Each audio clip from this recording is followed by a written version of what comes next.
Good morning, and thank you all for joining us. And so typically in Washington, we were supposed to start at 9:30, so we've moved it already back to 9:37. I guarantee you, though, that this task force was working on time every day, trying to get the answers the American people need to have. So the task force is convened today to present the American people with the facts, what went wrong, what the Secret Service is doing to address it, and most importantly, what other changes may be necessary. So the three goals to start off with: number one, to understand what went wrong on the day of the attempted assassination. We're talking about July 13th in Butler, Pennsylvania.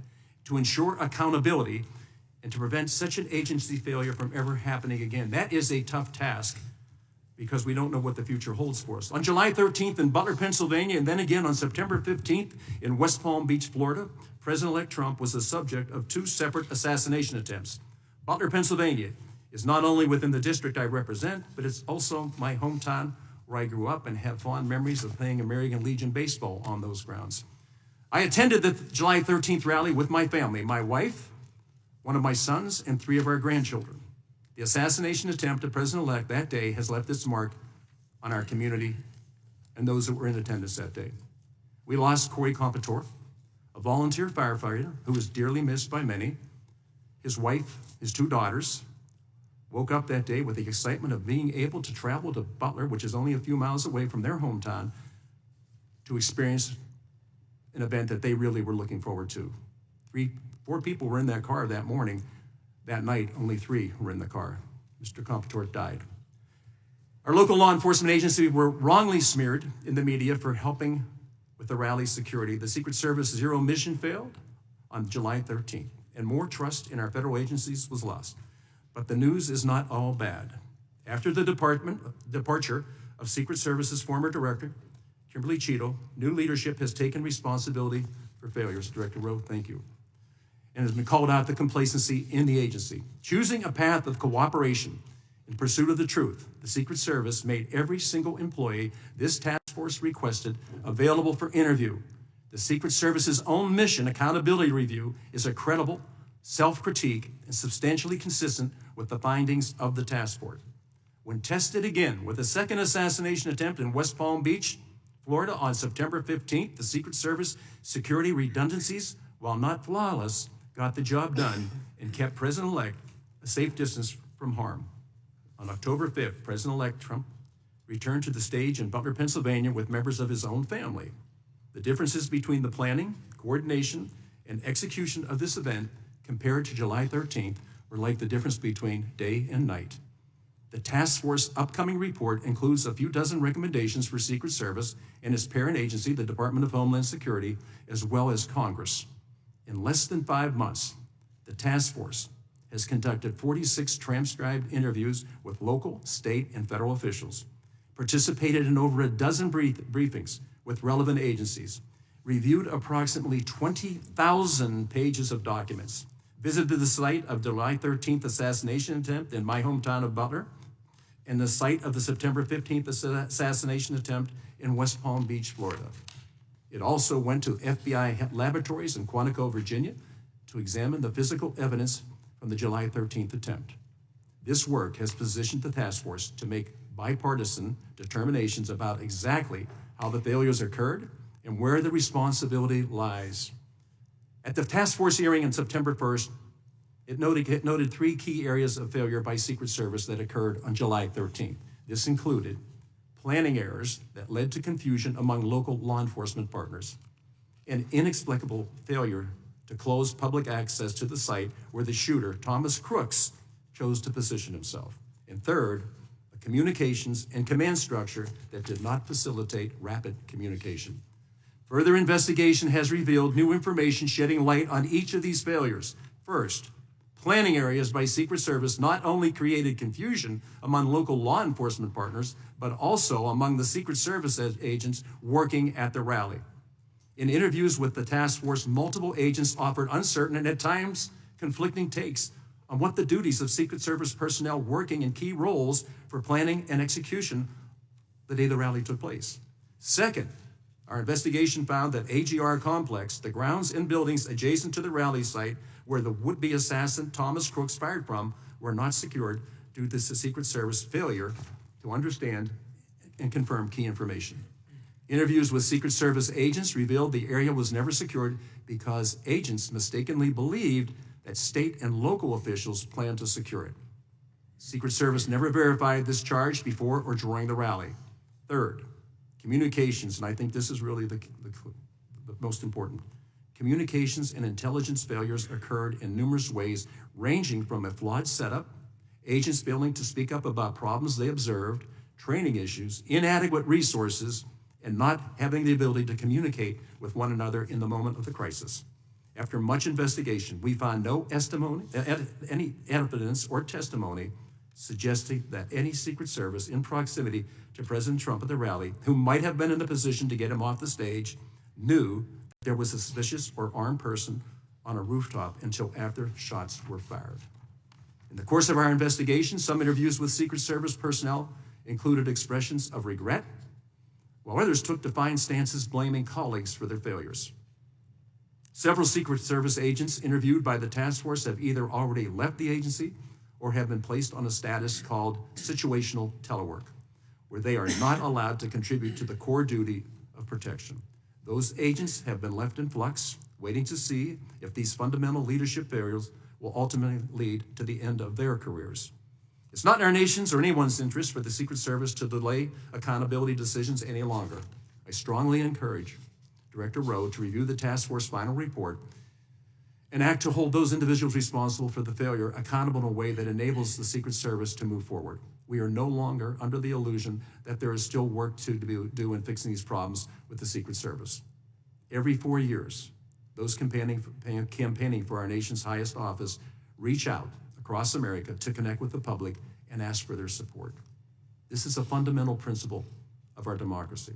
On top of being responsible for protecting our nation's highest ranking officials, their families and foreign dignitaries during a campaign season, the Secret Service must protect the candidates running for office. This greatly increases their optional tempo and pushes the resources to a limit. Today, we will discuss the lessons learned from this past campaign cycle and underscore what needs to happen moving forward. I want to thank Acting Director Rowe for being here today. And now I yield to Ranking Member Crow for his opening comments. Good morning. I would like to thank the chairman and the members of this task force, and perhaps most importantly, the bipartisan staff for their incredible hard work over the last 5 months. I would also like to thank Acting Director Rowe for joining us here today for this important hearing. Political violence has no place in this country, and that is why the bipartisan work of this task force has been so critical. On July 24th, just days after the attempt on Donald Trump's life, the House of Representatives unanimously passed a resolution establishing this task force. Our mandate has been to investigate the facts and circumstances leading up to the assassination attempts in Butler, Pennsylvania and West Palm Beach, Florida, to understand how these attacks happened and how to prevent a similar incident from ever happening again. But we also had another mandate, another unofficial mandate, and that was to come together as Democrats and Republicans and to show the nation that we can undertake the work of conducting an investigation, of uncovering the truth, and submitting a bipartisan report telling that story. And that is what we have done. In less than 5 months, the task force has done an outstanding amount of work to accomplish its mission. We received numerous briefings with federal agencies, including the Secret Service, the FBI, and ATF, visited the site of the first assassination attempt in Butler, Pennsylvania, and the site of the second attempt in West Palm Beach, Florida, held 46 transcribed interviews with federal, state, and local law enforcement officials, reviewed more than 18,000 pages of documents in response to requests for information to federal, state, and local law enforcement agencies, published an initial interim report laying out the task force's initial findings to ensure the American people remained updated on our work, held a public hearing with local and state law enforcement officials and former Secret Service agent who provided additional understanding of what went wrong in Butler.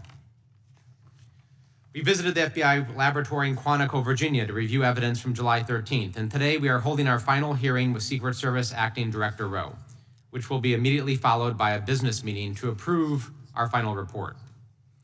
Although we received more cooperation from some federal agencies than others, we have been able to firmly establish the facts leading up to and on the days of both assassination attempts. and to make recommendations that will help prevent a tragedy like the one in Butler from happening again. We have also critically worked in an overwhelmingly bipartisan manner to ensure that the American people have the answers they deserve. I am proud of this process and the work that we have done. Again, I would like to thank the members of this task force for their diligence, cooperation, and dedication to stopping political violence in the United States in its tracks. I look forward to a productive conversation today with Acting Director Rowe about what the Secret Service and Congress can continue to do to protect our nation's most senior leaders. Thank you, Mr. Chairman, I yield back. Thank you, Mr. Crow. I do. I want to just take a moment before we ask the director to swear in. I think when we look at what we were able to do, 13 members of Congress, right? 7 Republicans and 6 Democrats. We never identified as what our politics were about or what party we belonged to. What we identified as a group that was going to try to find and get the answers to restore the faith and trust and confidence that the American people have to have, not only in this institution, but us. And the other thing is, you've already mentioned it, 30 staff members have worked tirelessly since that creation. And while we weren't able to be here because we're in primaries and we're in general elections and we're running all over the country, they never left. They stayed and they did all the work. So I can't tell you how proud I am of this group. They're the ones that should get all the credit. We get the chance to sit here. We'll take the blame, but I think I'd rather take the blame and give others the credit for the success. So let's go ahead and move forward. But I want to thank the staff, everybody that's here today. You guys did one heck of a job. Thank you for your dedication. Now we're going to introduce our witness. Today we are joined by Mr. Ronald L. Rowe, Jr., Acting Director, U.S. Secret Service. Director, we appreciate you being here today. Now, will you please stand and raise your right hand?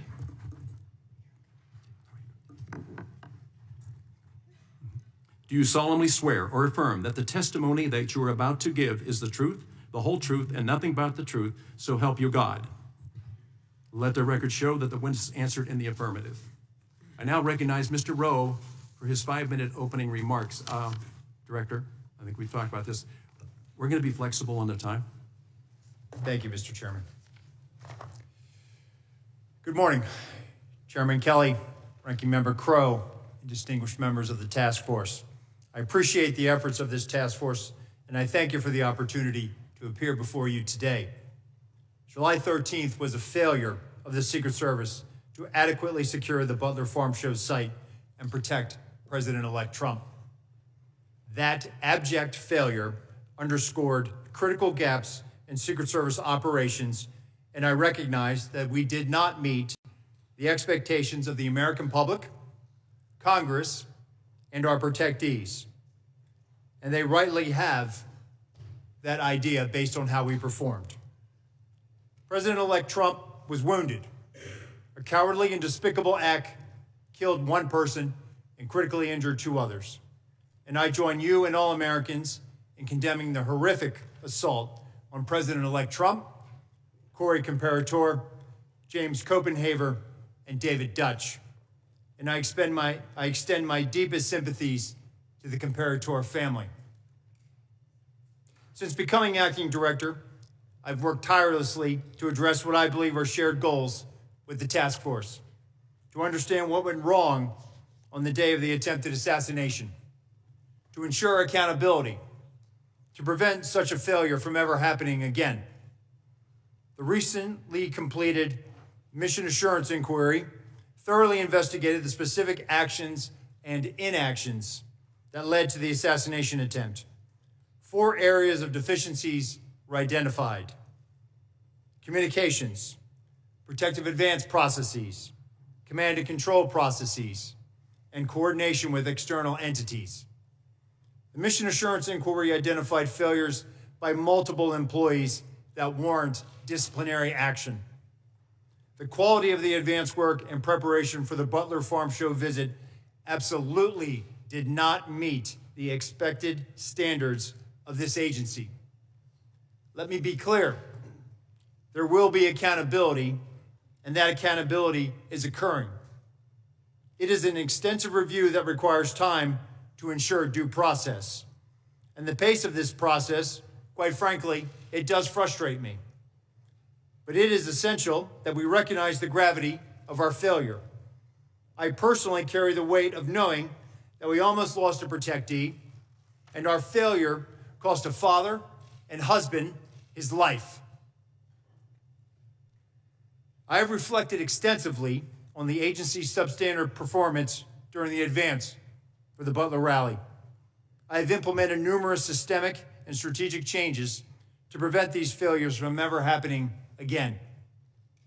It has been my singular focus to bring much-needed reform to the Secret Service, to be an agent of change, to challenge previous assumptions, and while doing so, also ensuring that the brave men and women of the Secret Service have the resources, leadership, and assets that they need to be successful in carrying out our protective mission.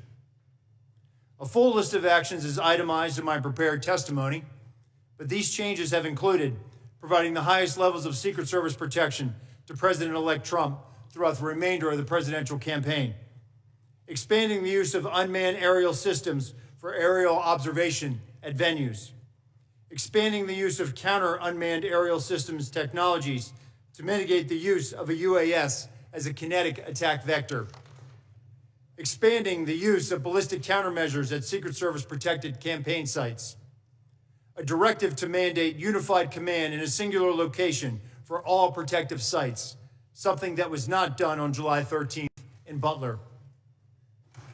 We are operating in a heightened threat environment with expanding protection requirements, and this requires a shift in the Secret Service's levels of protection, readiness, and sustainability. The paradigm shift focuses on elevating protection, prioritizing training, strengthening our workforce, and increasing accountability. The elevation of protective operations ties directly to how the work performed by special agents in the field directly relates to our protective mission. The field officers serve a critical role in everything we do operationally, to include protection, protective intelligence investigations, and enforcement operations, among many other important responsibilities. Recognizing how operationally integrated that field offices are, I am directing an organizational change to shift the Office of Investigations to the Office of Field Operations. This is not simply a semantic change.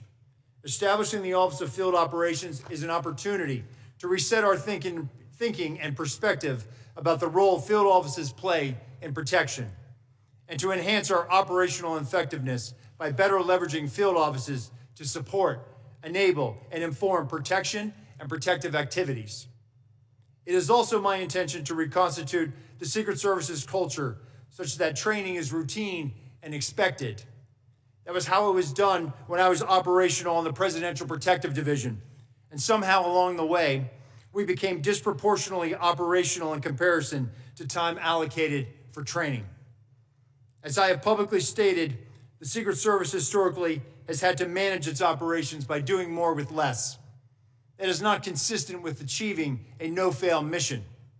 And since becoming acting director, I've made it my priority to eliminate the do more with less mindset, which has had a long-term degrading effect on our workforce and our protective operations. The Secret Service is making progress on this thanks to Congress. The continuing resolution, which was passed in September, appropriated additional funding to the Secret Service in FY 2025 to support immediate requirements associated with protective operations. I greatly appreciate the efforts of Congress and numerous staff members in making that supplemental a reality. The world is a dangerous place. The responsibilities of the Secret Service are critical to the national security of the United States.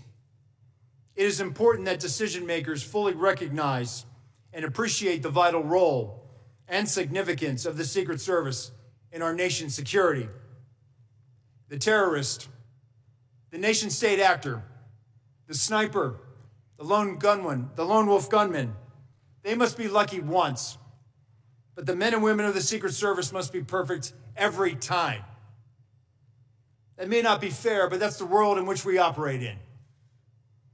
Thankfully, Congress has responded to the immediate challenges facing the Secret Service, and for that we are grateful.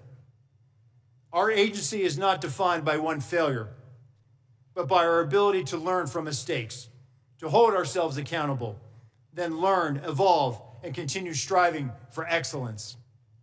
After the failure of July 13th, the dedicated men and women of the Secret Service rose to the occasion. In the face of immense pressure and adversity, they answered a call to duty with unwavering resolve. And I want to express my gratitude for the extraordinary dedication and hard work of our special agents, uniformed division officers, mission support personnel.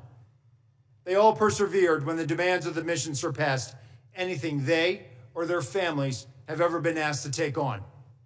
Their commitment to the mission, even under such challenging circumstances, is nothing short of inspiring. I am truly honored to serve alongside such a remarkable group of individuals. Mr. Chairman, I will submit the remainder of my statement for the record, and I look forward to answering the questions of this committee. Thank you. Thank you, Director Rowe. I'm now going to recognize myself for 5 minutes. First of all, I want to thank you for your testimony. Of all the areas the Secret Service reviewed after July 13th, what do you think was the most concerning failure of that day, looking back on it? And had you been the one developing the game plan, what different moves would you have made strategically to ensure that it was a safe and secure area? So I think what is glaring to me is the failure to recognize the significance of the AGR building, to recognize the significance of proximity to what was perceived to be the middle perimeter of the site. The lack of recognizing that, the failure to effectively communicate, as you stated, and some of the findings of the task force, to effectively communicate to local law enforcement that we need to have uniformed presence out here, that we shouldn't have people that close, unscreened, on the curtilage of our site, not having better line of sight mitigation, having something scrim along that fence line that was to the 3 o'clock, having uniformed law enforcement presence out there, having special attention measures by those law enforcement officers. That, to me, is glaring. And those are basic tenets, fundamentals of what advance teams are supposed to identify. They are supposed to identify hazards, risks, and then mitigate those risks effectively, either by using law enforcement and coordinating assets or taking matters and making sure that it is mitigated and that risk is taken out of play. We did not do that on the 13th. Post July 13th, there was a renewed focus on that, making sure that supervisors were engaged, that we provided assets, that we had enabling UAS, platforms in the air. That was the difference on October 5th that you saw with your own eyes, sir. You know, first of all, I want to thank you for your testimony. You know, of all the people that have weighed in on this, myself, my wife, 3 of my grandchildren, and 1 of my sons were there. I was on the grounds both on July 13th and October 5th. I want to reiterate what I said earlier. The difference is the difference between day and night. And my concern was, from the day the site was selected to when it was turned over to Secret Service, somehow that exchange, for whatever reason, the ability to coordinate the efforts between local law enforcement and federal agencies just seemed to be casual. I don't think local law enforcement knew enough about what was expected of them. I think that day they were doing what they thought they were supposed to do. And then afterwards, it's like, well, we should have communicated better. And I got to tell you, from the beginning, I always was trying to figure out why 2 different command centers, and why weren't the 2 command centers even able to communicate with each other? Because at the end of the day, it's about communication. And as I've already said, we shouldn't have waited till 11 minutes after 6 that day to determine that we couldn't communicate. So going forward, you've already made some changes, and I think when you look at October the 5th, and this, to me, when I walked on the grounds that day, I felt like I was in the safest place in the world. The awareness of that, when you look back at it, and you were not in charge at that time on July 13th, but afterwards, the attention to detail that you put into effect on October the 5th, if you can share with us what we should do going forward, is there a protocol? Is there an ability to communicate? Is there an ability then to draw not only the federal agencies in, but also local agencies, because you can't cover the whole thing by yourselves. You just don't have enough personnel. You don't have enough assets. Going forward, I know you've already initiated plans like that. Just share a few of those with us, please. Sure. So we've actually now we have done some organizational changes as well. I've created an aviation unit, right? So that's making sure that we're putting out those drones up in the sky to give us visibility. If we don't have a drone, or if for whatever reason a state or local wants to fly a drone, we're going to allow them to fly that drone as well. The whole point is to get, and this is what we did not have on July 13th, and it's one common operating picture. On October the 5th, we knew exactly where every law enforcement officer was because they were using a Blue Force tracker. We have that same platform. So having that domain awareness now moving forward at our protected sites, that is a change that we are operationalizing. We did this as part of our paradigm shift. We have to look at the threat and what that threat is. And our security model is based on that threat. And we have to prepare every day that there is somebody out there who's there to do harm. And that means that we have to communicate that to our state and local officers, and they are just as much of a partner at the table when we are developing that plan. Okay, thank you.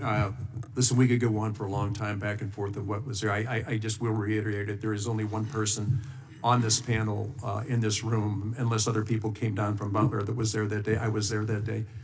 It was really messed up.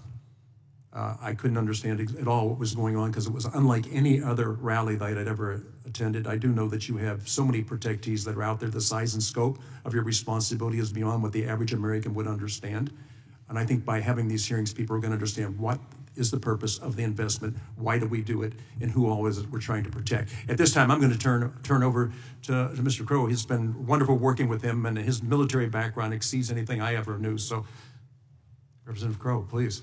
Thank you, Chairman. Acting Director, I wanted to actually pick up on that last line of questioning about the lack of a common operational picture and your reference to a Blue Force tracker. I mean, Blue Force trackers is something that I used a lot when I was a ranger in the military, because what we know is that when you're operating in a complex environment and you have multiple levels of agencies, you have local, state, federal, DOD assets, folks who don't always necessarily train and work together, but they're thrown together for a task force or a specific mission, and they're sometimes operating across vast distances and different geography.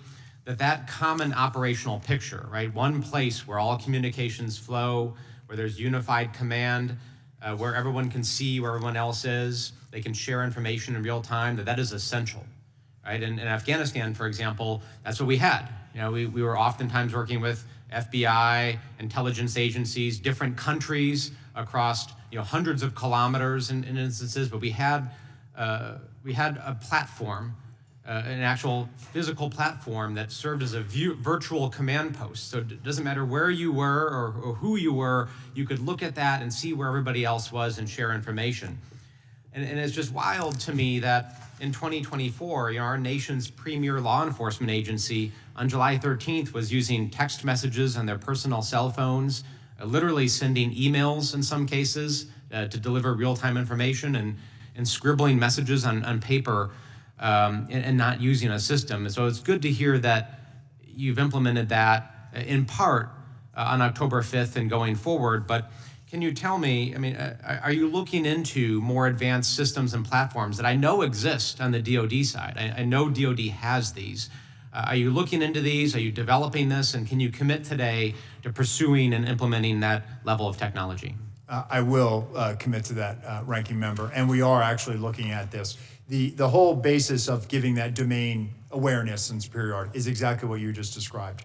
And what my experience as a National Special Security Event coordinator in 2016, I was a coordinator for the RNC in Cleveland. When the Secret Service goes into planning for a National Special Security Event, we do this. We do exactly what it's called a multi-agency coordinating center. We have an incident log. We have a Blue Force tracker. We know where our partners are. We should be able to do this, and we can do this on a smaller scale. And so I've taken entities, for example, our radio operations. I've taken them out of a line of business directorate, and I've put them more closely aligned to an operational entity. And that same operational entity, our technical security division, they also handle our cameras, our sensors, our aviation. So it's all about making sure that we're looking at things in DoD world, and we rely heavily on DoD for a lot of our overseas operations. And so they are already down the road with a lot of stuff, and we are leveraging those partnerships and leveraging some of the other commercially available off-the-shelf stuff that's available right now. That is FedRAMP, that we can bring it inside our system. We are doing that work right now, and there's about 2 or 3 different systems that we're looking at right now, and one of them is a DoD system. Thank you.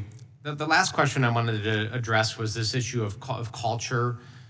And you know, I'm struck by the fact that there were numerous things that occurred on July 13th, and I'll just list some examples. One was the counter UAS operator did not have formal training on that system, and when it didn't operate, they just simply went without it being raised to anyone else's awareness. And the agent responsible for placing the counter sniper team placed the team that had responsibility for the sector that included the AGR rooftop, which is where the gunman fired from, placed it in a location where there was a tree blocking substantial portions of that rooftop, yet nobody said anything.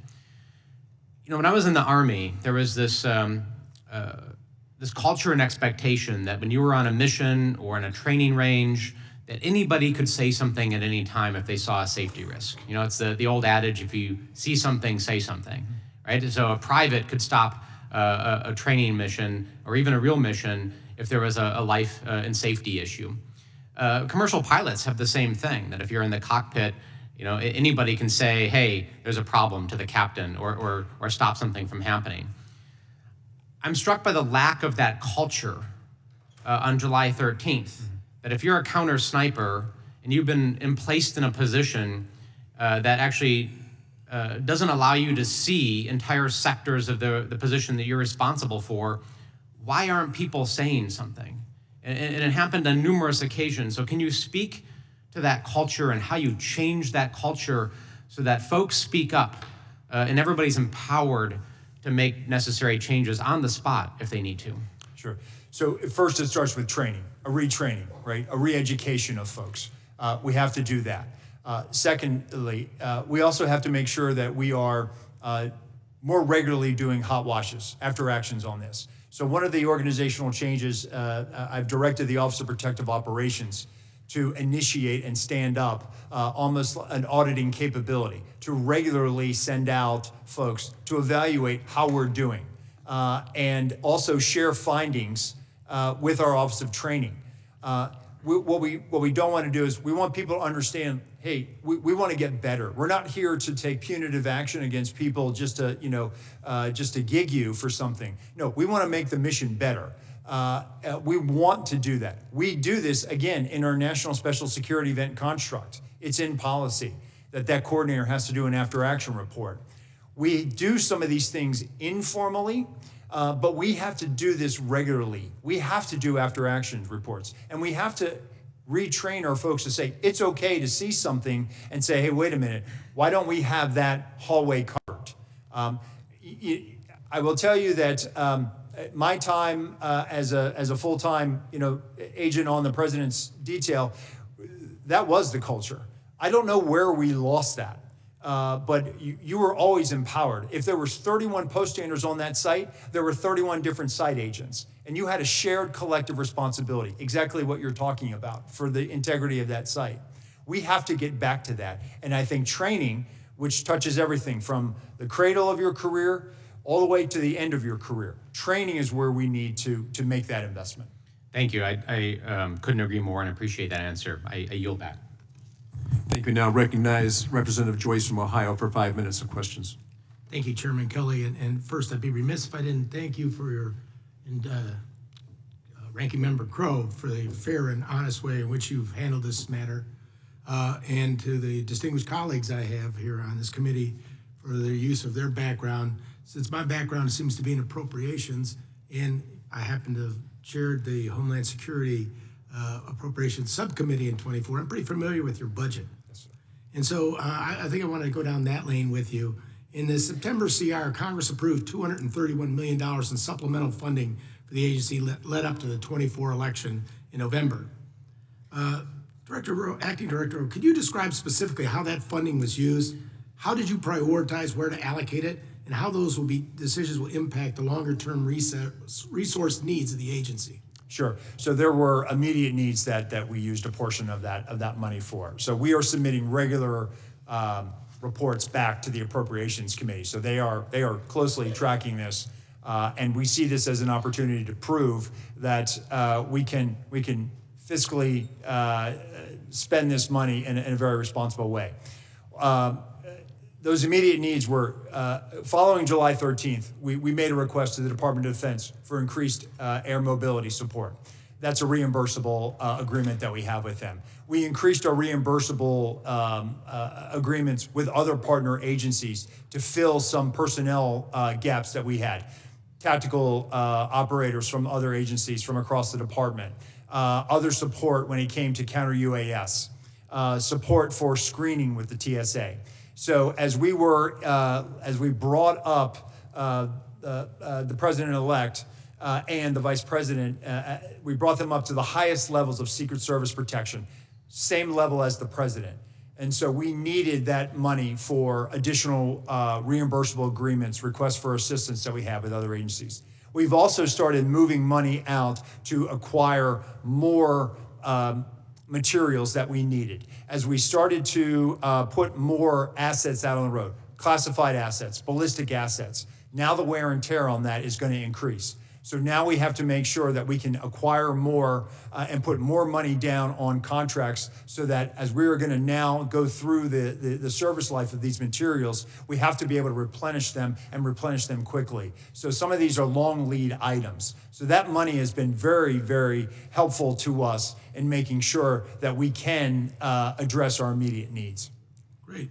In your written testimony for this hearing, you referenced that one of the practices after taking over the agency has been realigning agency technology programs with the appropriate operational entities across the Secret Service with the goal of effectively leveraging internal research and the development of emerging technologies. Director Rowe, could you provide additional detail on what has been included in that process, and has the DHS been helpful to your agency in pursuing technological modernization efforts? Have you worked with the Science and Technology Directorate or any of the DHS components to evaluate available technologies already being used by the department or any recent developments in these emerging technologies? Yes, we have, Congressman. So S&T has been very helpful to us with our technical security. We actually use some of their money to do some sandbox testing of things that we're looking at. Many, many years ago, we had an Office of Protective Research, and that office did a lot of R&D, did a lot of evaluation of things. There was a reorganization more than a decade ago, and that research element within the Secret Service kind of went away. It was ad hoc. We often relied on other partners, DoD, for example, to do a lot of research, DARPA and other entities. One of the things that I wanted to do was to create our own in-house ability to do applied research so that we are working with other agencies formally, like S&T, like DARPA, like others in the military that are operationalizing a lot of technologies. And so one of the things that we've done, and one of the things I'm trying to do is put the secret back in the Secret Service, but there's been media coverage of this, so I'll talk about it. Right now at Mar-a-Lago, we've started using a sensor array, an autonomous robot that's out there walking the seawall right now. It has a sensor package. We will use it at sites. We've started using it. And those are the types of technologies that have been out there, that have been in DoD world for years. We need to start leveraging those resources. And so the use of the autonomous canines down there right now is just one example of that. I'm glad to hear that. I was disheartened to hear with some of the things that were brought up before about the failure of communication. I thought after 9/11 we cured that and we'd have uniform platforms and all law enforcement, especially at activities such as the ones that Secret Service are involved in, are in communication all the time. So I'm glad to know that you're at least using these funds to try to progress the integrity of your communication systems network-wide. Thank you. Yield back. Thank you, Ms. Joyce. Also I recognize right now Representative Correa from California for 5 minutes. Thank you, Mr. Chairman. I want to thank you and our ranking member, Crow, for having these important hearings today. And Director Rowe, I want to thank you for the good job you've done in the very limited time that you've had being where you're at. I want to talk a little bit, sir, about culture, morale, and turnover. When you think about the Secret Service, you're talking about the elite, the best of the best. We've all watched those movies on TV. Secret Service agents take bullets for candidates. You're kind of the guardians of democracy. You make sure that it's the votes, the voters, and not an assassin's bullet that determine the outcome of elections in this country. And yet we hear that agents are demoralized, overworked, exhausted. 2022, 2023, largest turnover in decades in the Secret Service. And today, 60% of your agents have less than 10 years experience. 30% of your agents have less than 5 years experience. You got a short runway here to get up and running. How can we make Secret Service officers proud again? Get their morale up again. All of us have heard about those crazy parties in Colombia and other places that are really not deserving of a Secret Service reputation. How do we turn that ship around, sir? Yes, sir. So we actually have really turned the tide on our hiring. I will tell you, our applications are up. The one thing that I want to say that's not only your problem, because we've stepped up, given you $231 million in the latest CR. So what else can we do? How can we fix this? Yeah. So we closed out FY24 on the plus side, first time for a net gain, over 200 agents, around 200 agents or so. We've increased our net, and we've been able to hang on to our veteran agents. Part of that is by giving them a retention incentive, which we just rolled out now. We're able when to- you say hold on to them, is that because people are, you got retirements coming up, or is it people just want to leave the agency? I think part of it is the workload, right? And I think what will alleviate that workload is bringing more in. Okay. So right now, we have about 500 agents in various states of training between now and March.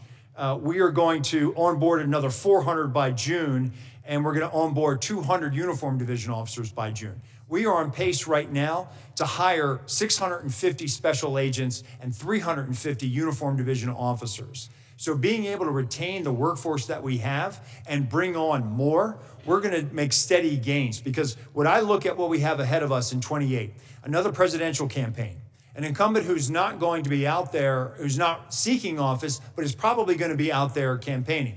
It's going to be a tough year in 28. I need to ramp up. The spirit to core. Are these new agents proud to be in the Secret Service? Do they know it's an honor to serve? They do. When I speak with them prior to when they graduate, we have a very candid conversation, and then I explain to them. Others. So we're essentially bringing in more folks, reducing their workload, make sure they get plenty of sleep, and they're on the job. True, and we're also going after with a targeted recruitment. We're trying to get people from the military, from law enforcement, with specialized skills, special operations experience, and bringing them in, and then having them join the ranks of our special operations division. So we're basically taking a multifaceted approach to build our ranks. And those folks, when they join, they're proud. That's one of the proudest days of their life, when I hand them that commission book and badge. And I explain to them that they have an obligation, not for the people that they protect, but for also the people that came before them, that paved the way, and the people that will come after them. Director Rowe, I've got about a minute left. Sure. Last question for you. Same question I've asked before. Who's in charge? Okay. If you're in a place, a site where you're going to have a rally, campaign rally, and the Secret Service believes this is not a safe place, I don't get a good feeling about holding this rally here, and the campaign says, no, we're going to have the rally here. Who's in charge? Who wins that argument? Listen, ultimately, it is the Secret Service responsible for creating that safe environment. That's not my question. If that environment is not completely safe, do you have veto power over the decision to hold that rally at that place? We do, and we do have those conversations with staff. So you can tell them, you're not gonna have the rally here, you gotta move somewhere else. We do that, yes. Just wanna make clear, so you can do that, you have that power. We do, and it is a conversation. They have the same objective. They want to keep their protected Because that's states. not what I've heard before, but I will take your word for it now, and we'll discuss it further later on. Thank you, sir. Chairman, I'm out of time. Thank you very much. Thank you, sir. Now to recognize the gentleman from Louisiana, former sheriff, maybe still sheriff, the only member of law enforcement that sits on this panel. Mr. Higgins, you're recognized for 5 minutes. Thank you, Mr. Chairman. I was a captain in the sheriff's office, but I appreciate the promotion. Mr. Director, I appreciate your responsiveness to my personal outreaches to you in the months that we've looked into this. You have been accessible, and you helped me with some ballistics investigations that I was working on. You helped me personally, and over the course of the last several months, I've come to have a high degree of confidence that you are very focused on making the necessary adjustments to culture and policy and technology capabilities within the Secret Service in order to mitigate against threat at a heightened level as we move deeper into the 21st century. I think you have stepped into a difficult chair at a time of incredible challenge, and you've done so with quite courageously. And I say again, you've been very accessible. That's important to members of Congress, because when we feel like we're closed out from the executives that we are efforting to work with and to provide appropriate oversight, we don't appreciate that. So you're to be commended, I believe, good sir, for the character that you've shown in stepping into your chair at a difficult time and in the way you have interacted with Congress. So you stated that we are, quote, living in a state of heightened threat. I agree, and I would ask you to compare that to how we balance that with freedom as it relates to the Secret Service's particular mission of protecting protectees or VIPs. We do not expect nor want to live in a prison state. Some of my colleagues mentioned it's not completely safe. Let me say there's no such thing as completely safe. You have to mitigate against threat. And you mentioned 2 levels of failure. I'm going to ask you to address one of them, which I concur with. You mentioned the AGR building proximity and communications failures. So I'm going to shift to communications failures on J13 and ask you to address what you have done to respond to the failure to deliver local radios as provided by Butler County ESU, set aside for the Secret Service that were never retrieved. You had isolated assets on rooftops that had no direct radio communication other than the delay through their command post and their cell phones. But it would have been very easy for them to have a local radio up on the roof. That didn't happen. That cost seconds and impacted the results of the entire day. So what have you done to address that? So we've implemented a PACE, primary, alternate, contingency, and emergency, and also making sure that, for example, the snipers, our counter snipers and local snipers are actually co-located.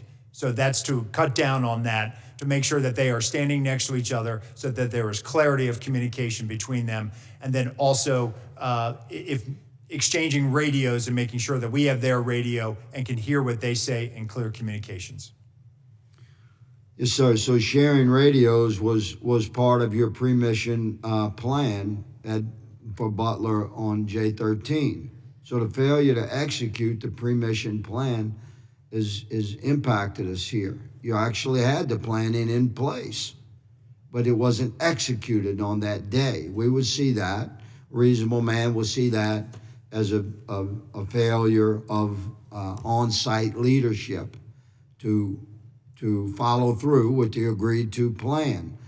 How are you addressing that within the culture and the policies of the Secret Service to make certain that something like that does not happen again? And I'll yield the remainder of my time for your answer.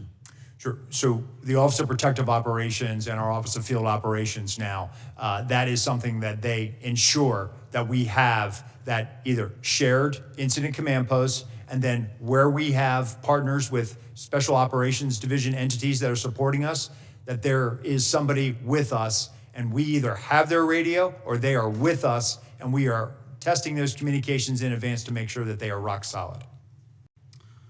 Thank you for your clarification on that very important topic of radio communications. Good sir, appreciate you being here. I yield, Mr. Chairman. Thank you. We now recognize Representative Dean from Pennsylvania for 5 minutes of Mr. questions. Chair, if I may, can I introduce some articles into the record at this time? Certainly.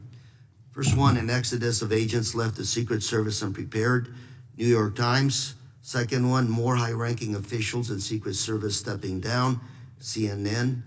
Acting Service Director responds to critical new reports about security failures, NBC News.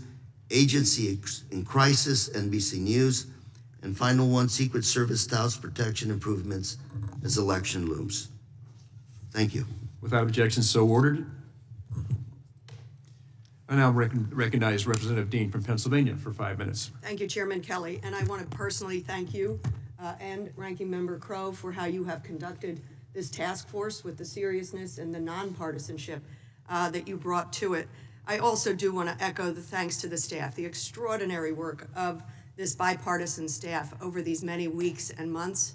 And I want to acknowledge the tragedy that was July 13th. I thank you, Director Rowe, and all of your talented agents for so seriously looking at what failed. And I appreciate that you used immediately in your testimony the words that July 13th was a failure.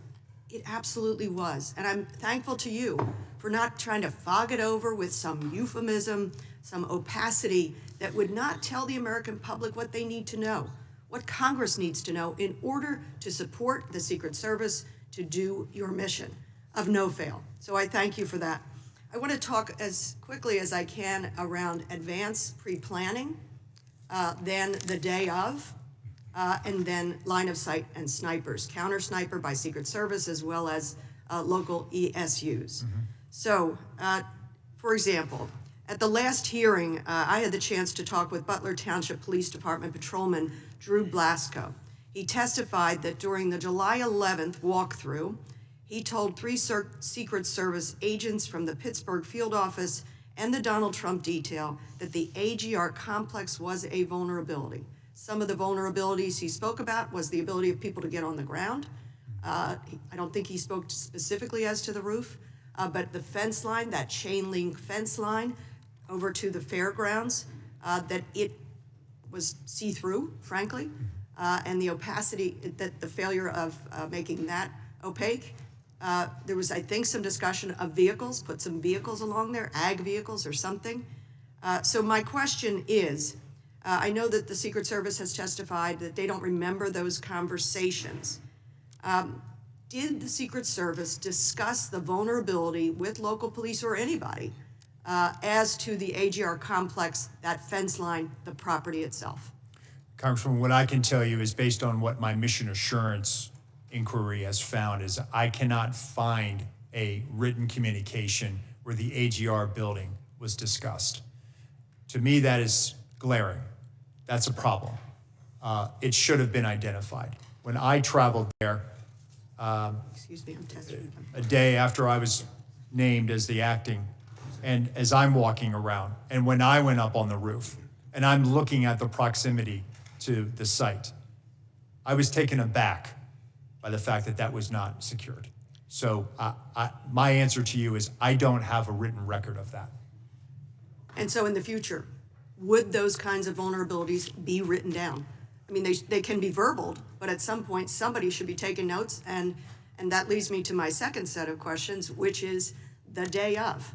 What happens when Secret Service comes to the site and they see these vulnerabilities, that transparent fence line, a property completely unprotected so that people could walk through, get closer to the stage, to the president, than those who had to wait in line to go through magnetometers?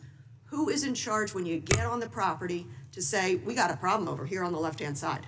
Yes, so we are clarifying the policy about who is in charge. And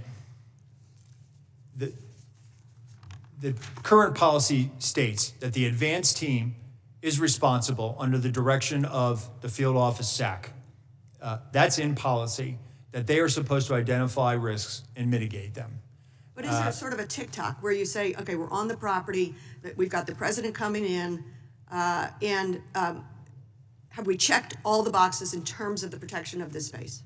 As a good site agent, you should be there when the site is being built, things are being placed, and then if things are not where they should be or where you thought they should be, it should be escalated up to the detail second supervisor who arrives ahead of the protectee, or there is a mechanism. It was not exercised in this situation. Okay, and then I know my time's running out. Two quick things. The failure to coordinate with Butler and Beaver ESUs, the emergency services units. One was up on a rooftop across the way, the other inside the AGR building. That's a baffling miscommunication to me, a failure of direction for them. And I want to end with this, which is where I began. When Ranking Member Crowe and Chairman Kelly separately called me about serving on this task force, I was struck by the final thing that the chairman said to me in terms of our mission here. It is, of course, to identify the failures, to identify what Congress can do to strengthen the resources you need. But it is ultimately to make sure we can restore faith in institutions as essential as the Secret Service. So that is our ultimate mission here. And of course, to protect lives. The fact that we lost Mr. Comparator, 2 others grievously injured, others traumatized, unable to, with joy, go participate in our political system without fear of violence against candidates, protectees, or themselves. We have to restore faith in institutions like yours. And with that, I yield back. Thank you, Ms. Dean. I'm now going to recognize the Chairman of Homeland Security, Representative Green, for 5 minutes. Thank you, Chairman Kelly, and I want to commend you and the Ranking Member Crowe and the task force staff for the hard work that they put into investigating this critical security failure that led to the assassination attempt that wounded President Trump and 2 rally attendees in Butler and tragically took the life of Correa Comparator. The Secret Service has a zero-fail mission. July 13th was the closest that a would-be assassin has come to killing a current or former president since 1981. President-elect Trump escaped death by millimeters. As this task force has discovered in the course of its thorough investigation, critical errors in the planning and the operations for the July 13th rally allowed a lone gunman to open fire at President Trump and rally attendees. These security failures reveal the need for significant reform at both the tactical and agency-wide level to correct these vulnerabilities and enhance the Secret Service's ability to carry out its protective mission. I do want to thank the acting director. Right after the first attempt at Butler, I think that next Monday, the Committee on Homeland Security was standing on the site. And at that point, the then director had never even been to the site. I'm not sure she ever got to the site before resigning. But within a day of what happened in Florida, you were there. So I appreciate the delta in leadership there. We appreciate the hard work and bravery of the men and women of the Secret Service who have served tirelessly during a busy election season, and it is our hope that this investigation leads to a Secret Service that is stronger and better prepared for its mission. Obviously, the biggest failure, you brought it up, was the AGR building, the failure to the line of sight issues that were related to that. What's specific to that failure, the miss of that risk? I mean, that a basic training private in the infantry would know about 360-degree security. What specifically have you done to make sure that never happens again? Yes, sir. So one, with this paradigm shift, going with the threat model and looking at the fact that we have to be able to provide the highest levels of protection to any of our protectees based on that threat. That means that we bring the full resources of what the Secret Service has. Our Special Operations Division operators, which consists of our counter snipers, our counter assault team members, and other members, and other entities within the SOD. So by shifting this paradigm to making sure that those assets are available so that when site agents are out there, they actually they don't have this, well, I'll never request this because it's not going to get approved. No, actually, what I'm telling you, if you have a vulnerability that you've identified, make the request, because we are gearing up now to put everything we have to keep all of our protectees safe, because we have to be based on mitigating a threat. It seems almost to me like it was lackadaisical. I mean, it's hard to fathom that someone would say, we don't need to cover this. And the communications issues with the local law enforcement, I asked the question when they came before the committee recently, when everybody showed up on the day, was there a check-in? And there were law enforcement agencies that had never even talked to Secret Service that day. I mean, these are really basic things. And you would think they would know to do those kinds of things. So it speaks of apathy or complacency that is really unacceptable in an organization like the Secret Service. One of my questions to you is, the level of the failure seems unfathomable. The internal policies that weren't adhered to, the failure to mitigate very obvious risks, it speaks to a culture that, lack of attention to details, lack of sense of urgency, complacency. I mean, these are leadership, these are command climate issues. What is the command climate of the Secret Service? That's the thing that concerns me the most. When I reported to the 160th Special Operations Aviation Regiment commander to be their doctor, right? At that point in my life, I was 38 years old. I had graduated from West Point Ranger School, commanded in the 82nd Airborne Division Infantry Company. I had a master's in systems information. I had a medical degree, top of my med school class, and I wondered if I was good enough to be on that team. That's what I'm talking about. Elite culture where everybody comes to work every friggin' day saying, I will do everything I can to make sure I don't fail. And I'll tell you, going to war, I didn't give a shit if I died. What I didn't want to do was fail. But your guys showed up that day and didn't give a shit. There was apathy and complacency, period. And that's your mission now. I appreciate all the systems and the technology that everybody else has asked about. But this is a leadership issue. This is a command climate issue, a culture issue. Can you make a few comments about what you're doing to fix the command climate at the Secret Service? Yes, sir. So we are reorganizing and reimagining this organization. That includes making sure that we are developing a leadership development program so that we are touching people at the GS-13 level, which is right before, the equivalent of like a captain, touching them before they get promotion to 14. And we are going to do that. And I just met with the Naval Postgraduate School yesterday. I graduated from the Executive Leaders Program at Monterey. I think it's a worthy program. We need to hit people and identify leaders earlier on, besides just saying, well, they've been here for 18 years, let's make them a GS-15. Good. That's what we have to get to. Good. I yield. Thank you, Chairman. Now I'm going to recognize Representative Houlahan from Pennsylvania for 5 minutes. Thank you, Chairman. Thank you very much for your leadership as well, Ranking Member Crowe, and to all of the staff members who did all of the work that has produced this really important set of recommendations and findings. I thank you as well.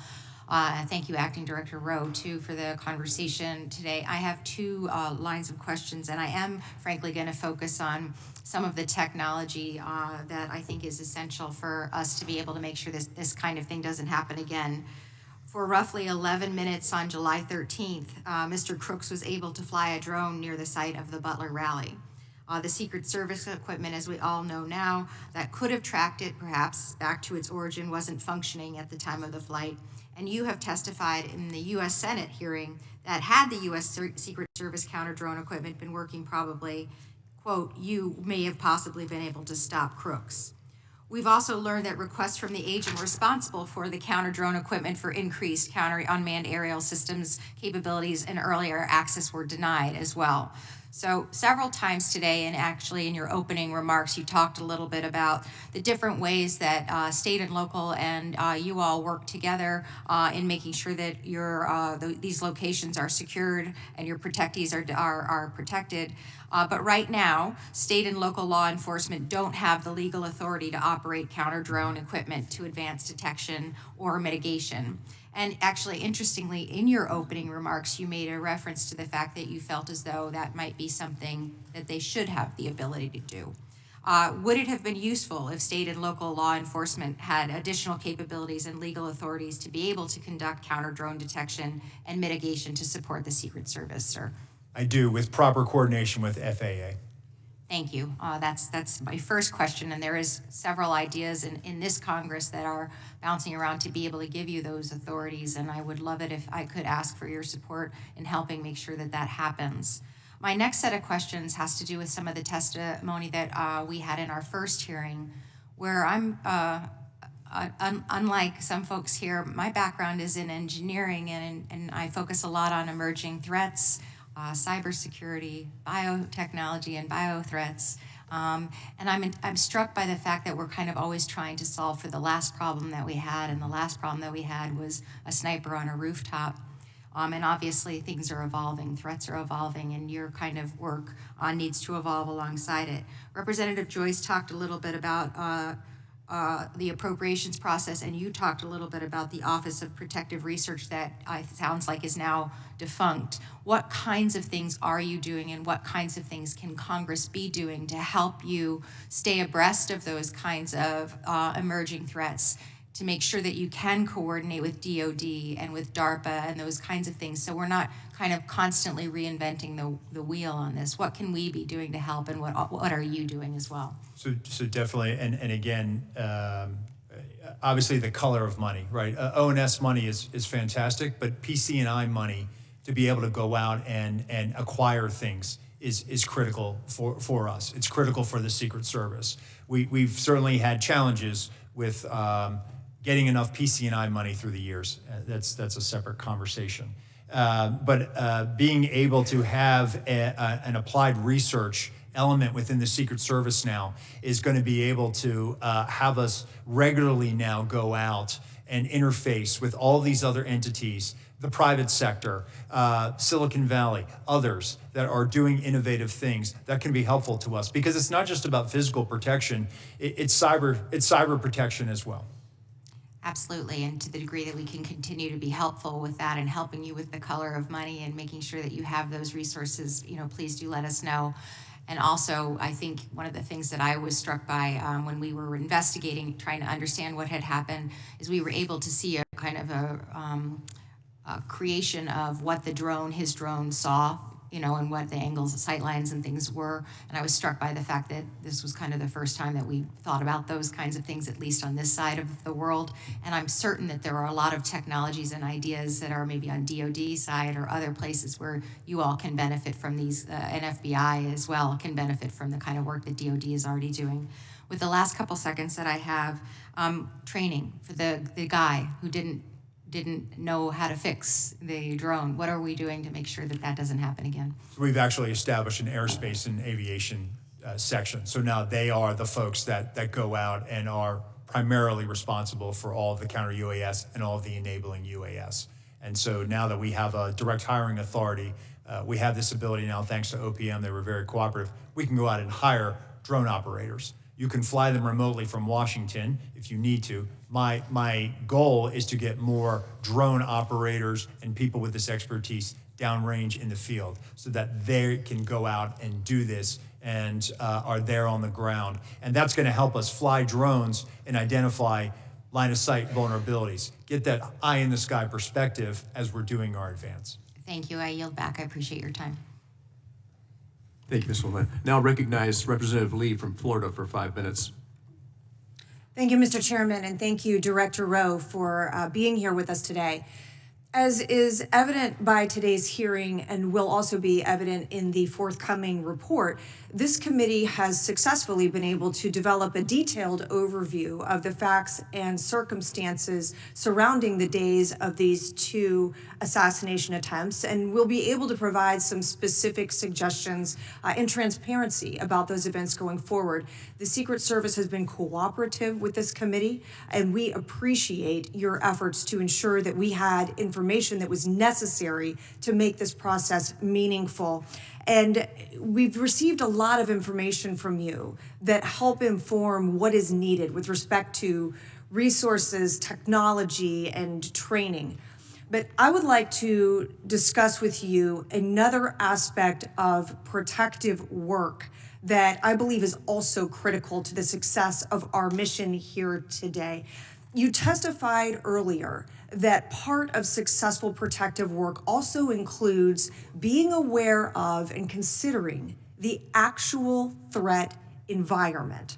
So would it be correct to say that when you all are engaged in protective work, one of the things that you do is go to the actual site, assess the physical location, and make an assessment of the specific geography and needs associated with securing any specific event site? Yes. Is it also correct to say that part of preparing for these types of events is to analyze the actual threat information that you have, whether it is a specific active threat going on, a greater threat landscape, that you also consider the types of threats and the threat environment that is active at the time of an event you're trying to secure? Yes. So would you agree that you're fighting a big diversity of threats? You mentioned earlier things such as a lone wolf actor, a nation state actor, that there are an incredible diversity of threat actors that you are trying to fight against. Yes. And so for us as Congress, with our mission here, which is to understand what has happened and what you need, how we can equip the United States Secret Service to effectively perform their mission, would you also agree that it would be useful or constructive for us to have access to that type of information as we go forward and attempt to finalize our assessment of the going forward future needs of the United States Secret Service? Yes. And here, I would like to say this. I noted earlier that the Secret Service has been responsive with us and has provided us with a great deal of information and insight about your operations, what you did in preparation for these 2 days and what went wrong. But it is important to note information that this committee does not have from the Department of Justice, including components of the Department of Justice, the FBI, and ATF, and what we do not have from those agencies, to include digital analysis of electronic devices belonging to crooks, the same for electronic devices belonging to Routh, interview summaries for the family members of crooks who were interviewed by the FBI after this event, any sort of overall financial analysis of these two individuals and who they were and what they were doing. So while we have an extensive and thorough analysis of the logistics, the specific things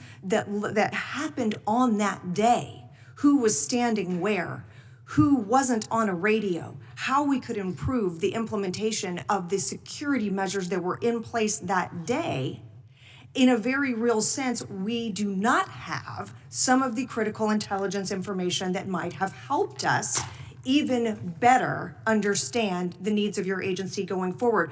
Our mission on this task force is to understand what went wrong on the day of the attempted assassination, ensure accountability, and prevent such a failure from ever happening again. And I would assert that preventing such a failure from ever happening again necessitates that this Congress has access to all of the relevant information related to these days, related to the actual threat landscape that affects not only President Trump, but other protectees that are under your care. So I beseech and suggest to the Department of Justice going forward that this is information that can and should and must be provided to Congress if we are to understand how to equip and support our federal law enforcement agencies. And with that, Mr. Chairman, I yield back. Thank you. Thank you. You're spot on, Ms. Lee. Now I want to recognize Representative Ivey from Maryland for 5 minutes. Mr. Ivey. Thank you, Mr. Chairman, and thank you to the ranking member and my colleagues for such bipartisan work here, and thank you to the staff as well. Thank you to you, Mr. Rowe. I appreciate what you've been doing and how you've been cooperating with us and the work that you've done at the Secret Service as well. I did want to follow up on Representative Houlahan's questions about drones. I do appreciate the fact that you've addressed many of the issues with respect to the failures that occurred on that day. But I do want to be mindful of making sure we're not just fighting the last battle and we're looking ahead to the future, as Ms. Houlahan suggested as well. And I don't know that I want you to answer what I'm about to ask you, at least not in open session, but you know, on October 7th, Hamas used drones to attack, actually to launch its attack against Israel. The drones appeared to me, and based on what I've seen in videos, to be relatively unsophisticated, relatively inexpensive, but very effective in carrying out that mission so that Hamas could breach Israel's front line and commit the attack that occurred later that day. And we've also seen what's happened with Russia and Ukraine with respect to the use of drones too. And frankly, we were seeing this before July 13th, for, you know, pretty extensively, I think. So one of the things I want to ask, use of drones for that day, I know we've talked about the visibility piece, I think was your word, reconnaissance and the like. But I want to hear from you, maybe not in public, but maybe in executive session, about the countermeasures that are available to the Secret Service to deal with drones that are used to actually conduct the attack.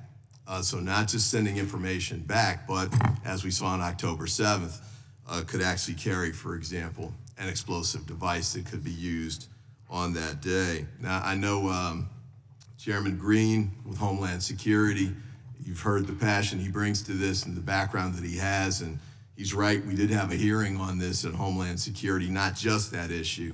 And I know this task force dissolves, I think at the end of next week, but I'm hoping that we'll carry forward with this issue, and there are others too. I want to ask you quickly about the radio communications piece, because I know that wasn't, at least some of it wasn't recorded, which surprised me as a local prosecutor, federal prosecutor.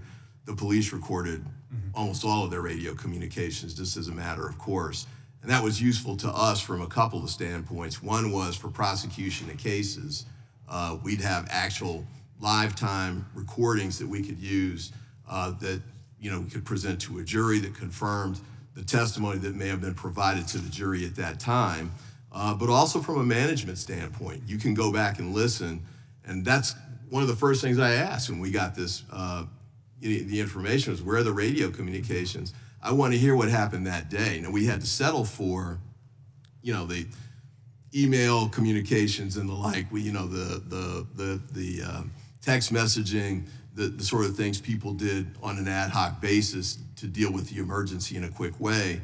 I thought that was insufficient. And it seems to me that you should be recording these just as a matter of course for the reasons I stated. Body cams is another one to think about, I would say. I know that can be expensive in a way that radio communications are not. but also extremely valuable in the prosecution of the cases.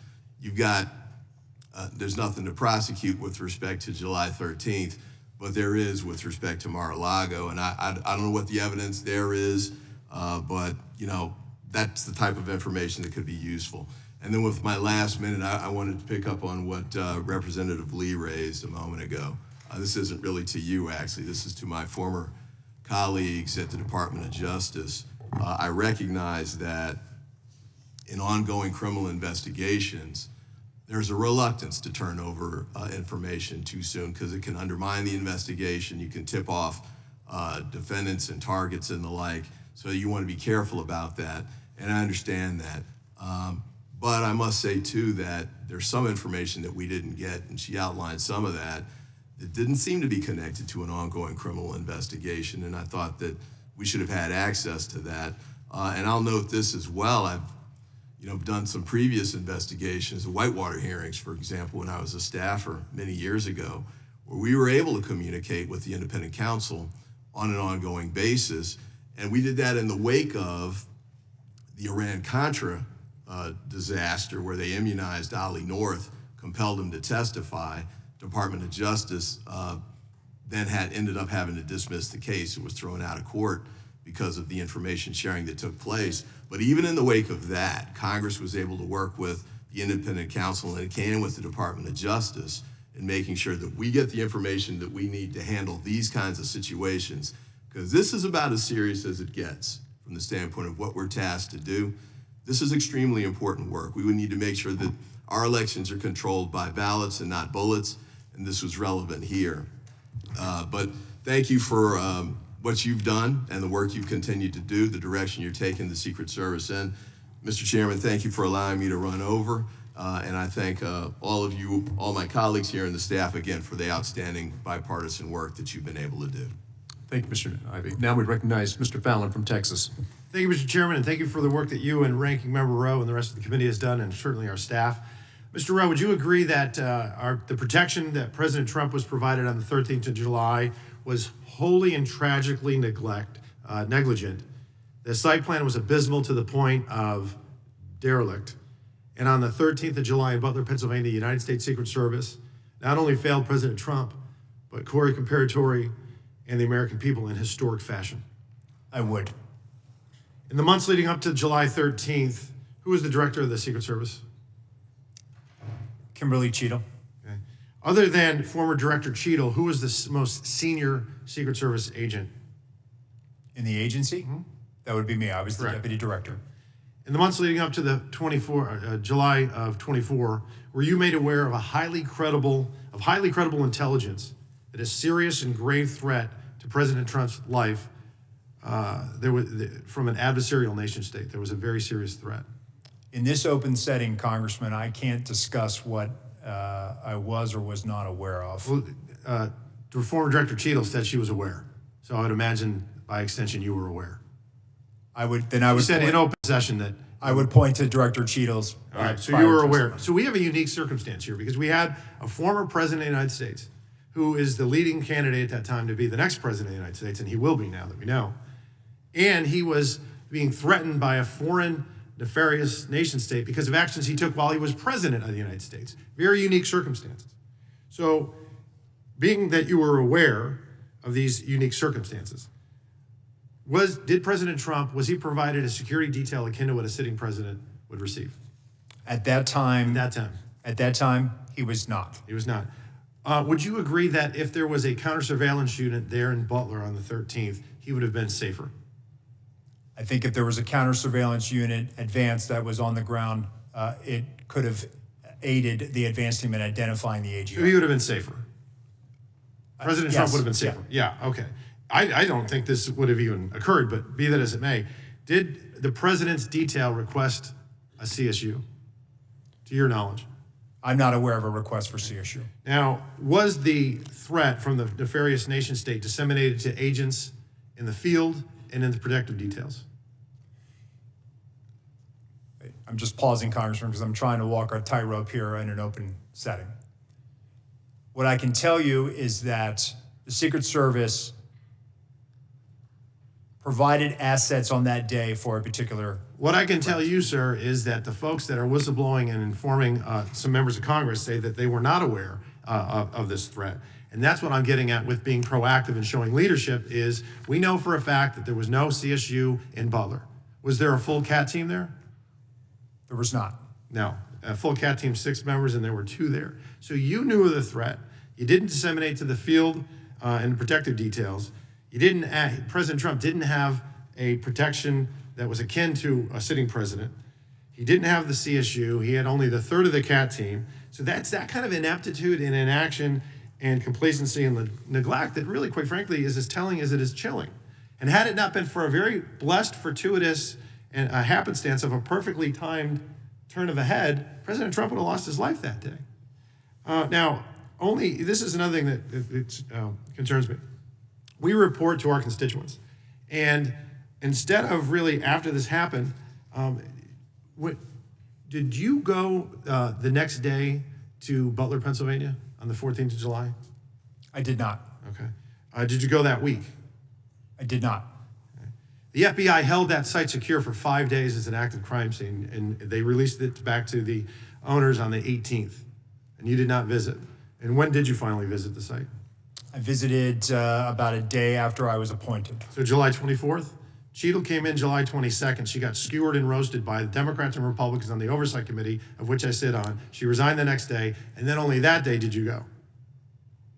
I'll take your word for it, Congressman. Why'd you wait 9 days? 11 days? Why did I wait 9 days? Yeah. Director of the FBI went to the site. Why didn't you go?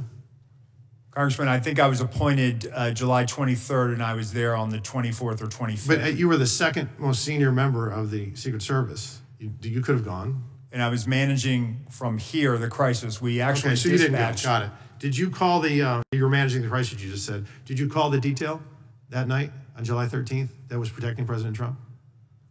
On that night, they were operational, sir. You did not. Okay. Did you call him the next day? No, I did not. Okay. When did you finally talk to him? I spoke to them when they arrived in Milwaukee. So 4 days later, July 17th, does that sound about right? Yes, sir. Okay. So you waited 4 days. And when we were talking earlier, a couple months ago, this is an epic failure. We all agree on that. And instead of really focusing on the egregious errors and correcting the incompetence and improving the doctrine and changing the culture, there was a massive appropriations request. We know that you have 8,000 employees. We know that they have a $3.1 billion budget, and you asked for $2 billion additional dollars. What sticks in our craw is when we report to our constituents, we have to say, hey, this federal agency failed epically, and then they wanted to almost double their budget. How much would it have cost to put somebody on that water tower? How much would it have cost to have drones that were actually functioning that day? How much would it have cost to have an ether cable to where your anti-drone technology would have worked? How much would it have cost to do a walkthrough with local law enforcement to secure the AGR site, or put cameras on that roof, or put agents on that roof, or have your snipers have iPads, or have one command post instead of 2, or cordon off the damn AGR complex, 17 acres? That would have cost $2 billion, and in fact, with caution tape, signs, posts, and stakes, it would have run about $410 because we ran through it. Let's add it down to zero. Say it's $4 grand. It's not $2 billion. So I got another question for you. Do you recognize this photo?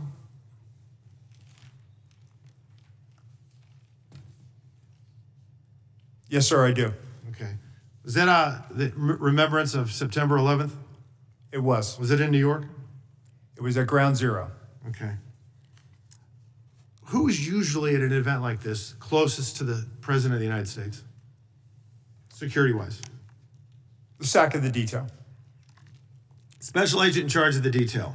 Were you the special agent in charge of the detail that day? Actually, let me address this. Could you please, staff, leave that? Oh, no, leave that one up with the circle around me. Thank you. So actually, Congressman, what you're not seeing is the SAC of the detail out of the picture's view. And that is the day where we remember the more than 3,000 people that have died on 9/11. I actually responded to Ground Zero. I was there going through the ashes of the World Trade Center. I was there at Fresh Kills. I'm not asking you that. I was I'm asking there, you Congressman. were you the special agent in charge? To show respect You were not. for a Secret That's Service a bunch of member horse hockey. that died on 9/11. Oh, that you were trying to be. Do not invoke 9/11 for political purposes. Oh, I'm not. I'm invoking this. You are, sir. Gentlemen, and you are out of line. I would like to ask him a question. Please. You are out of line, Don't try to bully Congressman. me. Don't Way try out to of bully line. me. I am an elected member of Congress, and I'm asking you a serious question, and you are I playing am a public politics. servant who has served this nation and You spent won't answer time the question. on our day, on our country's darkest Mr. day. Chairman, Committee you will come Do to not order. politicize it. Committee will come to order. I'm asking you serious questions for the American people, and they're very simple. They're not trick questions. Were you the special agent in charge that No, I day? wasn't. I was there Oh, no, representing Mr. the Chairman, United I'm States just asking Secret you yes or Service, no. sir. Mr. Fallon, your and time's did expired. not affect protective Fallon, You know operations. why you were Time's there? expired. Because you wanted to be visible, because you were auditioning for this I was job there to that pay you're not gonna respect for a get fallen till member of January this 20th. agency. You endangered You are President out of Biden's line, life, Congressman. Vice President You are out of Harris's line. life, because you put those agents out of position. Mr. Did you have a Chairman. radio with Mr. you? Fallon, Did you your wear a time vest? has Did you have a expired. weapon? Mr. No. I did, sir, and you are out of line. Mr. Chairman, Mr. Chairman, Mr. Chairman, Yes, sir. please. All right. And we are back You're a in order bully. now. We are back in order now. Thank you. Mr. Moskowitz, you are now recognized for 5 minutes. Okay, Congressman? how you doing? Good, sir. All right. So, look, the reason emotions are high is because we almost did have a former president, and now the president-elect, literally almost killed live on television. And there were two pieces of luck that day, one bad, one good. The Secret Service's luck ran out that day because the systemic failures didn't start on July 13th. They were probably occurring, and the luck ran out that day. But luckily, President Trump moved his head and he wasn't killed. I can't imagine where we would be if we didn't have that second piece of luck. And so everyone here brings their different experience. I'm a former emergency management director. I know disasters when I see them, right? And July 13th was an absolute disaster. There's just no question about that. And I've done after action reviews, and you go through the things, and your response to a hurricane and what failed, and then you're like a general fighting the last war. We're gonna fix the things that failed that day. But really, you gotta do more of a holistic approach, not just look at the things that failed that day, the things that aren't working in general, bigger picture, and not just fix just those specific things. I also am familiar about what it's like to come into an agency and clean up someone else's mess, which is what you're doing, and quite frankly.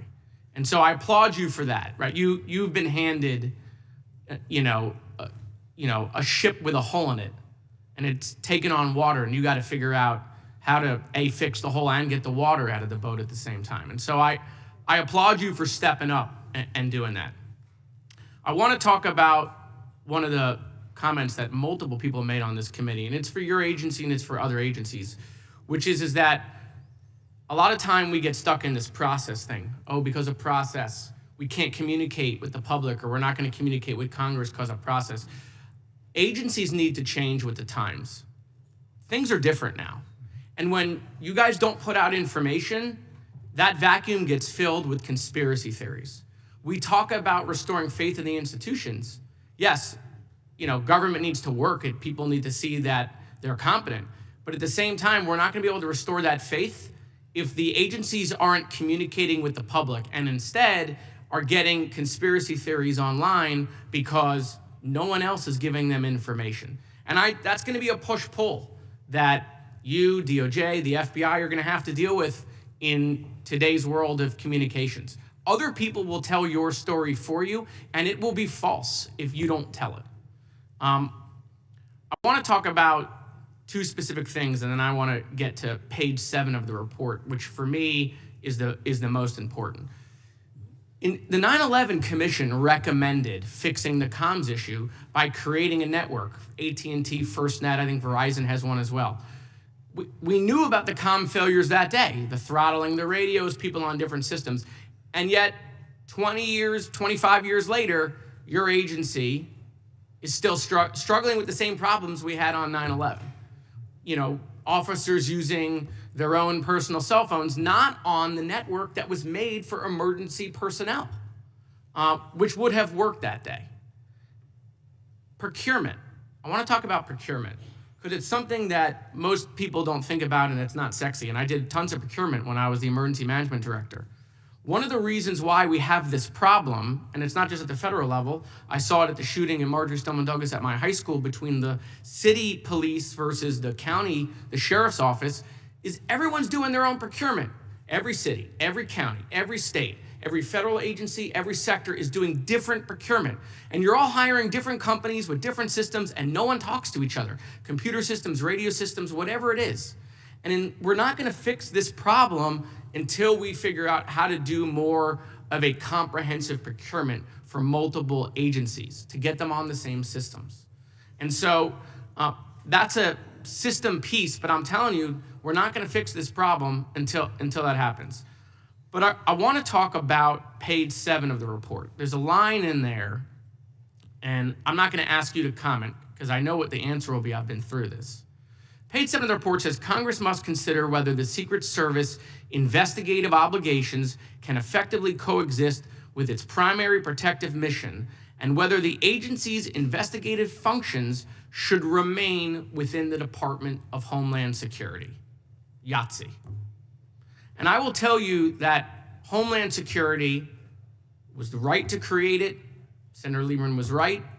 It has a core function. It should exist. We need to foster communication between our agencies, but I would surmise that the Department of Homeland Security has become too big. It can't function. It's 22 agencies, and it's just gigantic. And every director, administrator of FEMA that I've talked to, when they were in the agency, wouldn't tell me that. But as soon as they left, they would say, we can't make the changes that we know we need to make within FEMA because we can't get it done within Homeland.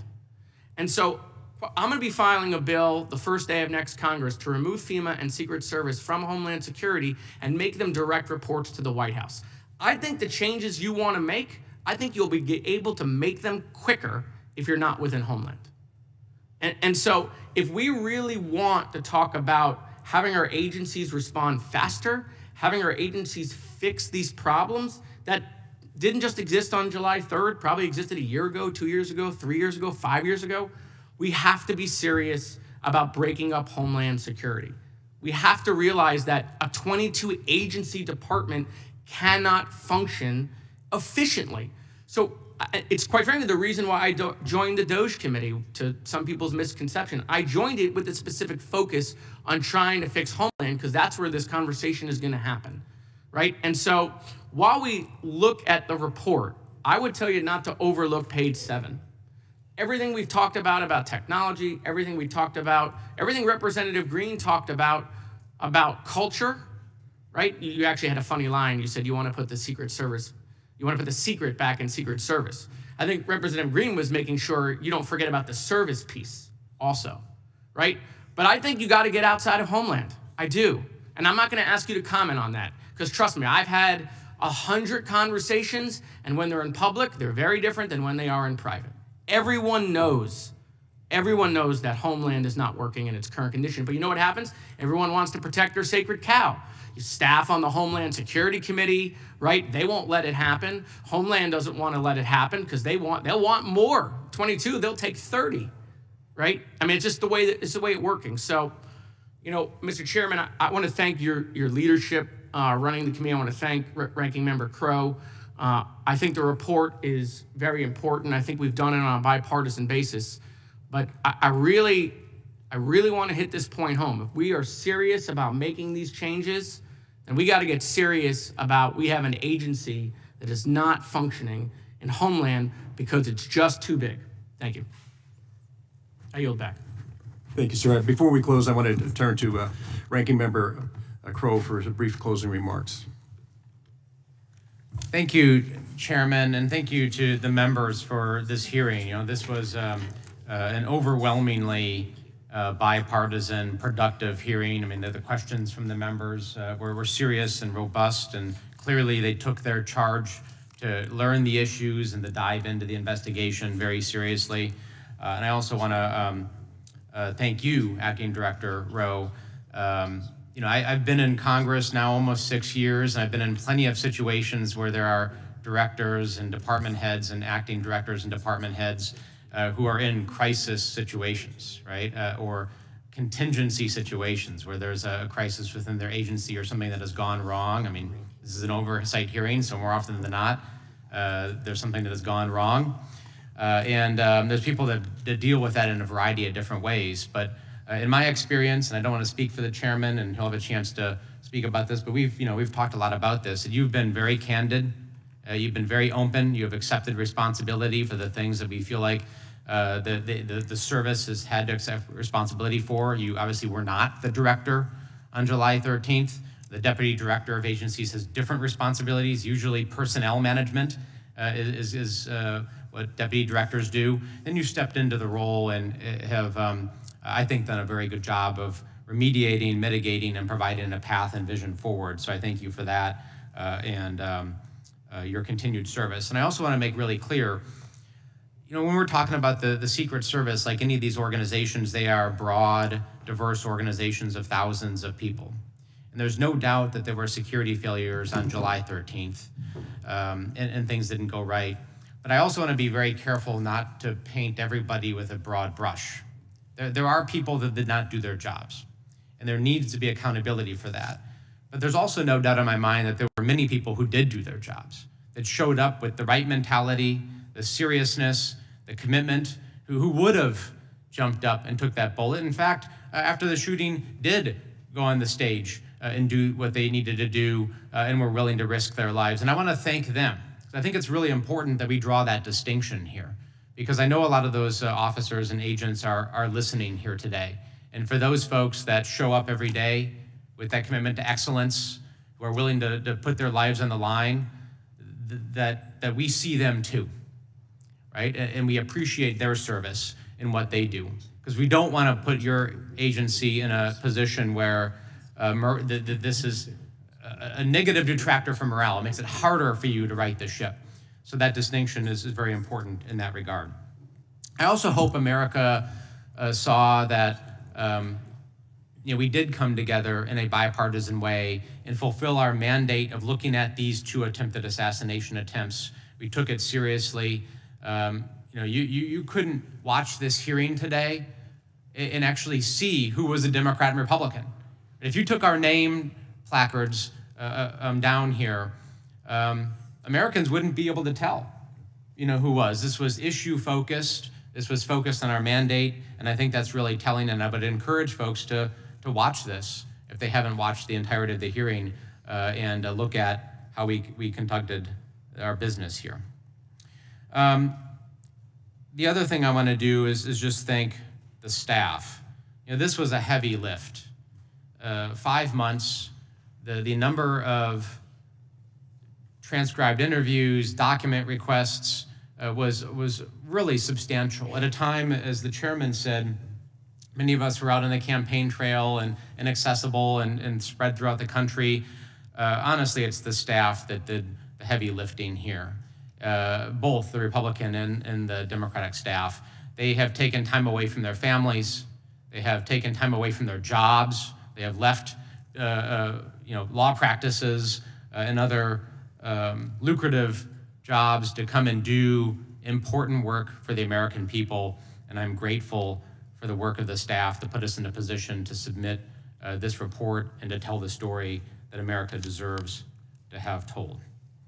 So with that, I want to thank you again, Acting Director Rowe, for your testimony and your commitment to addressing the issues that have been identified here today.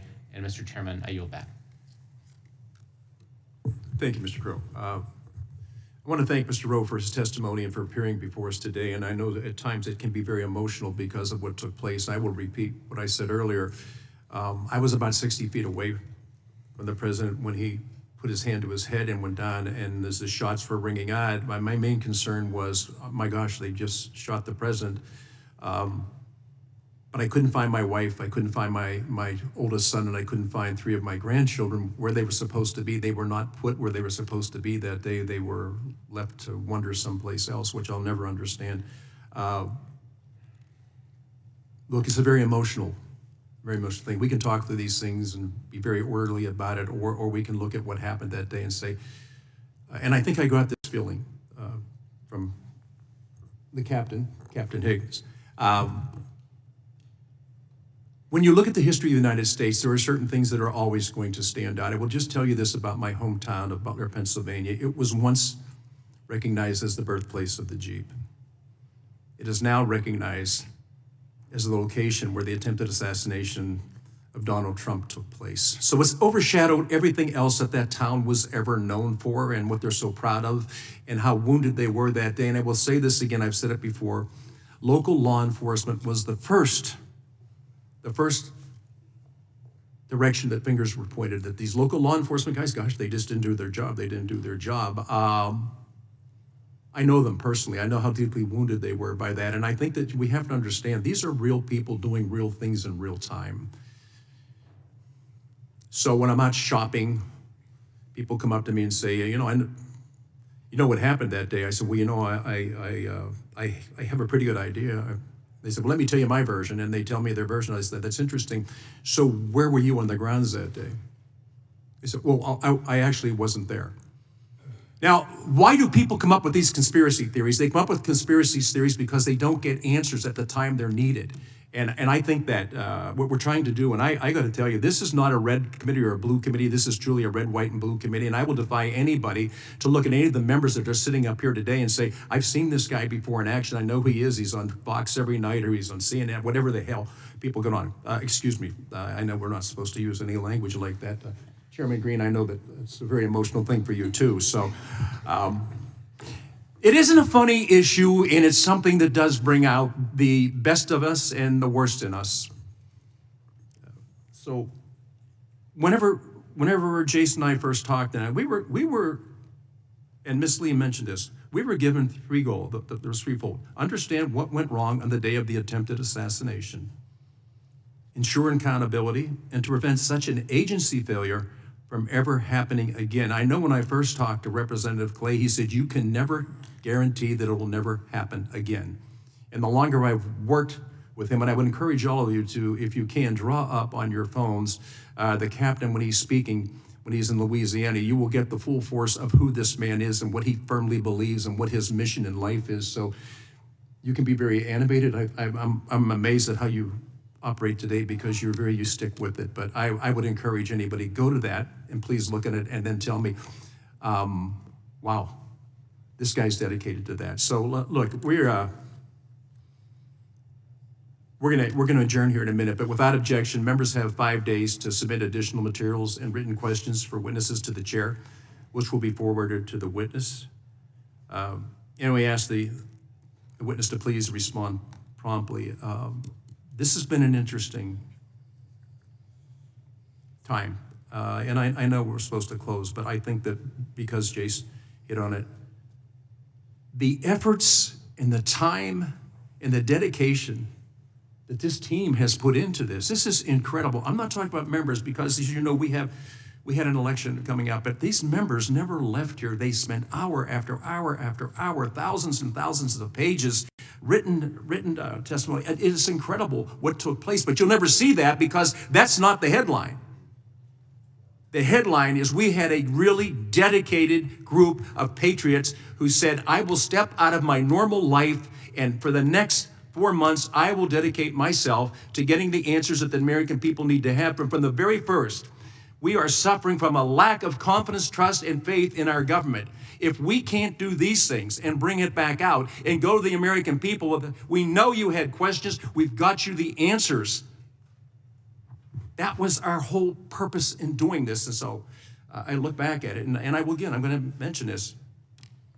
At the end of that day, my brother lives at the end of the runway, by the way, on those fields. My 9-year-old grandson, Charles, said to me, Grandpa, why would anybody try to kill President Trump? I said, Charles, I can't answer that question. He said, they must be crazy. This was a 9-year-old, and people asked me, what was the effect on your grandchildren? I said, I got to tell you, as their grandfather, I'm appalled that they ever had to see that. As a member of Congress, it strengthened my resolve that, you know what, we can go beyond this. we can be better than anybody imagined we could be, and we can accept the fact that we failed that day, and understand that everybody on this panel had one goal and one goal only, and that was to restore the faith and trust and confidence that the American people need to have in our agency. So I want to note that the task force will hold its business meeting following the conclusion of this hearing, and we will adjourn the hearing and reset the room for the business meeting. We're going to take 15 minutes, so I think it's drifted a little bit beyond. I said 11:50. Okay, 11:50. We'll reconvene. Again, I want to thank Director. Thanks for being here. I know this is a difficult position to be in. Thank you. Thank you, sir. Without objection, the task force stands adjourned.